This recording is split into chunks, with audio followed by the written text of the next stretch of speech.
Yo, it's Guido coming at you with the Tactics Talk, guys. Welcome back. Thanks for tuning in on today's episode of World of Tanks. We have a power platoon here of Savo and Avalon, two of Wargaming NA, World of Tanks NA forum regulars, two of the forum regulars. They're in a good position here. They've got two of the three Tier 9s on their team. They're also facing some Tier 7s, two pretty good tanks, an ST1, and you can see the AMX 30 here for Avalon. He's just going to take a blind shot on potentially maybe a medium or somebody raging around that's fast in the middle. See if you can't get a cheeky shot on somebody. What you're going to notice here with Avalon quite a bit is he's going to take a lot of these shots. We'll discuss them as we go. He's also a shift zoom guy, so watch him do that. There's two techniques, obviously, the scroll zoom or the shift zoom, or a combo of the two, which I think a lot of people use. I'm more a scroll zoom. If you ever watch me on stream or play, you're going to hear a lot of zing, zing, zing from my scroll zoom. But the shift zoom does allow you to get zoomed in quickly, and in some snapshot situations may help you out. Might be a little rushed shot on there. I might have aimed a bit more on the Su-100 M1. But Avalon is going to take shots and then reposition. There's another blind shot. He figures the guy's probably right there. We're going to find out that we didn't actually hit him. The arty goes in. Let's just talk real quick, because the action's kind of fast and furious here, about Savo and Avalon, what they're going to do. So Savo's in a heavy. We got a mixed kind of platoon here, a heavy and a medium. Avalon's going to hang back a little bit. The MX-30 is a relatively soft, especially in the whole tank. The turret's been recently buffed. It's actually pretty good, but he's going to stay away from getting up into the front there. There's only one artillery, which is very helpful, but a M12 will do a number on a MX-30 if he gets a direct hit on that soft hull. So he's going to hang back here, and it looks like he's going to provide sniper support for the ST1.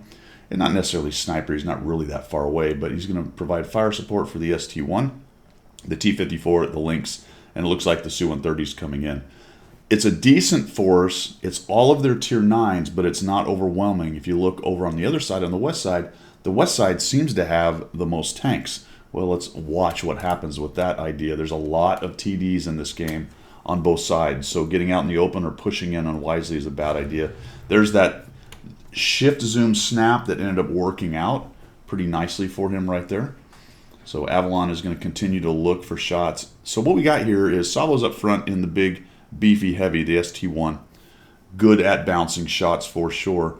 And he's up there getting the lights and trying to entice these guys to come up and over, as well as looking for his own shots, try to create his own shots down there. So we've got Avalon hanging out back here, and it turns out that all three of the enemy Tier 9s come this way. So it's a good thing that the number 1 platoon was over here working on these guys, because they sent all their best tanks. So they're trying to do a number on the ST1. They probably figure, and rightly so, if they can get rid of this ST1, they're probably in good shape. For the moment, the T-54 is also providing good support. Looks like Savo has taken a hit and lost a few hit points right here. So they've got the T-20, the Leopard. You've seen the WZ-111 show up, and I believe the MX-30 as well has already showed up. So this is all SA as to what's going on this side. They have a good idea. Looks like the IS-2 is moving up on his left. He's going to take a nice shot right there into the MX-30, but doesn't get any damage. Guy comes up and over and sneaks a shot. So they're a bit outnumbered over here. It's not gross, but just a little bit, and all of a sudden the other side of the map starts losing, and there's a lot of Tier 7s and things over there getting beat up by the TDs. So Avalon's going to keep working this, and at this point it's just a battle of attrition over here. I don't know, Avalon, I keep saying Savo, probably call him Savo over and over again.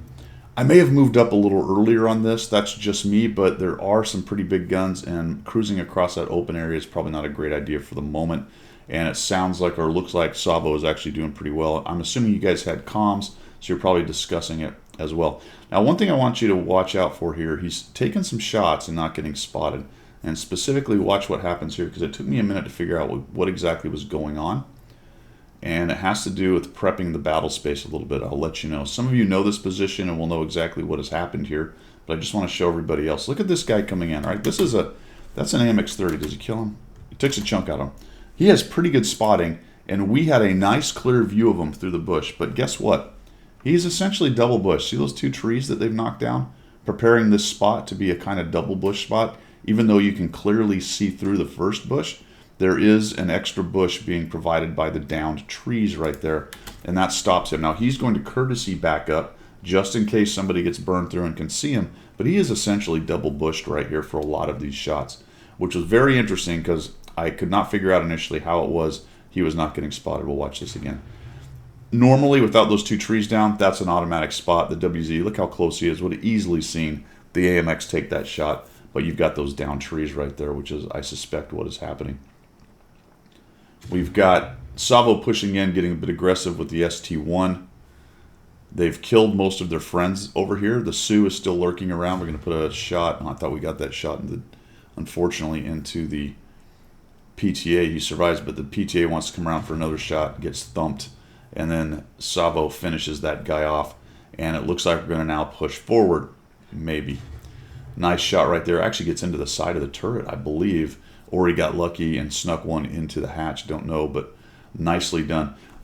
I said I'd talk about it a bit. A lot of snapshots from Avalon here, and that is one thing that you will see from very good players. Obviously, if you have time to aim in and there's no danger, that's the way to go. But a lot of times, just taking a nice snap is going to be the best thing to do. The Super Hellcat gets thumped. We'll back out, and we've kept our hit points right there. Looks like the west side has done very poorly. We're just going to take a quick shot on this guy because we don't know necessarily where he's going. Sometimes you actually miss those shot opportunities if you just snap it off, or if you just try to aim in, sorry. We take down the Hellcat, the Super Hellcat dies quickly, and now we have decision time, right? 3 of us have won, the entire west side has collapsed. What do we do? Do we push to their cap? No. This particular platoon understands what to do. It looks like they're kind of maybe talking about it. They have a little meeting of the minds right here as we run into each other. And it looks like Savo will stay in the forest here, hanging out in these bushes on the edge of it, which can give support to anything that is going after the cap. And we've got Avalon, who's got to go back to the edge, to the red line, to look for spots onto the cap. The T-25AT is wandering out in the open, unknown why he's doing that. He should have ran down the red line at the back of the map and attempted to get down this low spot over here, but he's raging across the open very foolishly, at least at the moment. And the Su-130 loses his mind, no idea why he's doing this. He pushes into the town where he can get multiple crossfires, and he will not be long for the world. So we find the Scorpion G, which probably is spotted actually by the Su-130 or maybe Savo, or potentially also the dopey T-25AT, who's busy getting killed in the middle of the field. So all he had to do was come down this red line, guys, and get down this lower area, and he would not be out in the open. He would have survived that easily. So we're going to be down 1 player. He's just hanging out in the open. There's just no way. I don't know if he gets to cover. Maybe he gets to cover and dies later. Let's find out. There we go. So that's the Su-130, who foolishly goes into town. So there's one Muppet who makes a bad decision. And Muppet number 2, is he going to make it? No, he's still out in the field for whatever reason. Instead of getting back into the trees and the forest where Savo is, he's just wandering around in the middle of the village over there. And we have Avalon, who finds the T-29. He avoids the shot but doesn't hit him. Now we're going to get a nice aimed-in shot. Doesn't matter, though. Savo finishes that situation. And down goes our T-25AT, who's driving around in the open. And it's left to these two with 7 kills among them. We got 2,800 damage for Avalon and quite a bit for Savo. We'll take a look at this at the end, but it ends up being I'm just going to give it away. It is a double Top Gun game, right? 2 of these guys are going to get 6 kills. Everyone and their mother knows that Avalon is in this general area right here. That's kind of bad because the artillery will be pre-aimed in here. But it's not a terrible thing because it's a strong position. So it looks like for the moment he's not going to abandon it. Wouldn't really want to fall back anyway for the moment, because if they try to jump on the cap, then he has to come all the way back here. Now this is interesting because this turtle, nearly full hit points anyway, or maybe half hit points, crosses there. You're going to see Avalon take 1 shot. He's going to take another one. And then we're going to get the kill shot, right? He's going to go dark, and Avalon's going to go ahead and try to take this shot. Boom. And, oh, either misses or bounces, and that's a pretty critical situation right there. We have Savo and the ST-1 hanging out in the forest. We have Avalon attempting to provide fire support from over here. This gun is okay accuracy, not amazing. So for at this range, it can be a bit difficult. It's no Leopard 1, that's for sure. Fully zoomed, it's decent, but you can see that it is a little bit derpy at range. And then all of a sudden, Savo is being pushed, and all of them have converged in there. And it's really unfortunate after all these snaps and shots Avalon has taken. We have a couple critical misses as we're driving in here, and I might have stopped to zoom in on that, man. I don't know, but I think he probably felt he needed to get into the forest and start taking these guys down. We knocked down a tree. All right, there we go. There's the turtle, and oh, it's a bounce, and now he's trying to get around him, but he takes a hit. Turtle reloads really quickly. Looks like he's trying to think, am I going to go after the track? Am I going to try to shoot him in the front? No, and we get a bounce. Now we've eaten 2 shots. Oh, it's just painful. And the Su-130 misses. We finally kill the Su-130, and we're trying to get up and over. Oh, and the turtle gets one more shot. So we traded a whole bunch of hit points to just kill the 1 TD.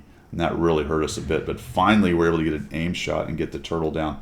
And sometimes that's what happens, guys. RNG has a vote. Unfortunately, Savo goes down, but not without dropping a bunch of damage and 6 kills. And it is a 1v2. The Artie misses, thank goodness. Now here's what Avalon has going on. He's got 620 hit points. That is enough to survive a hit from either one, unless there's some kind of crazy pen by the artillery. But not enough to survive a hit by both, more than likely, unless the artillery really misses by a ways. His reload is relatively long. It's almost Scorpion long. I'm going to say it's a little bit inside the Scorpion, so he's got to consider that as well if he needs to shoot both. He has enough alpha, more than likely, to take down the artillery, which I want to say is about 350, and he's got about 390 alpha. So I didn't actually like this right here, Avalon. I thought you needed to be over on the red line. I thought it was a bit dangerous crossing the edge here in case that Scorpion happened to be up in this area here.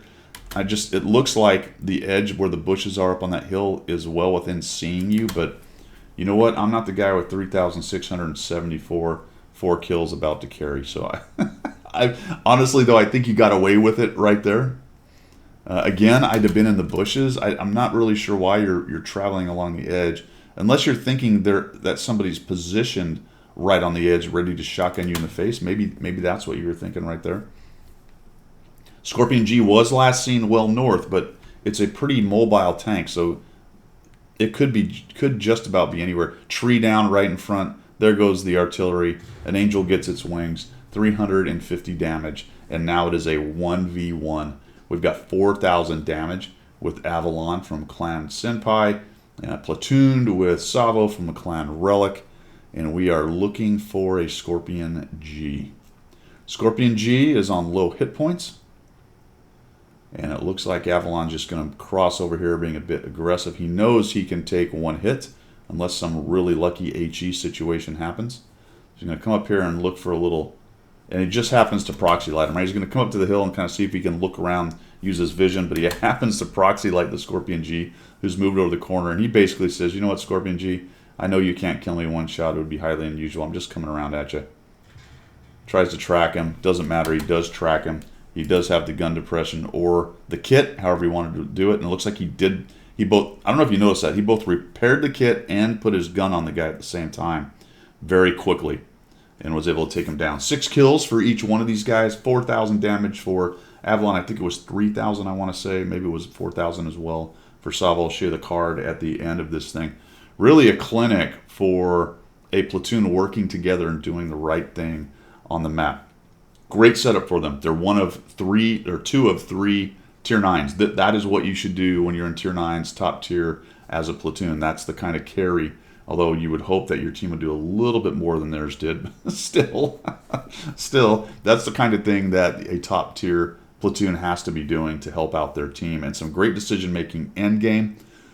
A couple things I disagreed with, but like I said, he did 4,265. I didn't. That was really nicely done in there. A little bit of unlucky on some of the RNG. I think I might have stopped to try to make sure the Scorpion died as I was approaching. However, stopping out in the open, if the Scorpion's around or the artillery, or even the turtle gets a sight on you, so maybe just closing in was also on his mind. Just get close so I can start going around the turtle at least, and I'm not getting that pew, pew, pew from the turtle, because that thing will gun you down quickly.